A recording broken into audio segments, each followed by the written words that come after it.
kigali.co.rw noneho yaje ku isonga mu kubagezaho ibikoresho byo mu rugo byiza kandi bihendutse.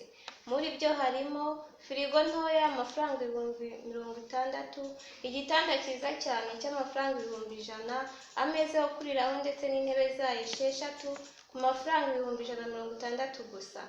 Si ibyo gusa kuko twabazaniye akabati k'amafaranga 120,000, ya matapi meza cyane ku mafaranga 60,000, sofa set ku mafaranga 220,000 ndetse n'amafaranga 210. Tubazaniye kandi flat TV pusi 24 ku mafaranga 110, ameza yo mu biro ku mafaranga 80,000, etajeri y'inkweto ku mafaranga 50,000, tutibagiwe kandi na kakabati keza cyane ku mafaranga 250. Kubifuza ibikoresho mwaduhamagara cyangwa mukatwandikira kuri 0788 4913 44.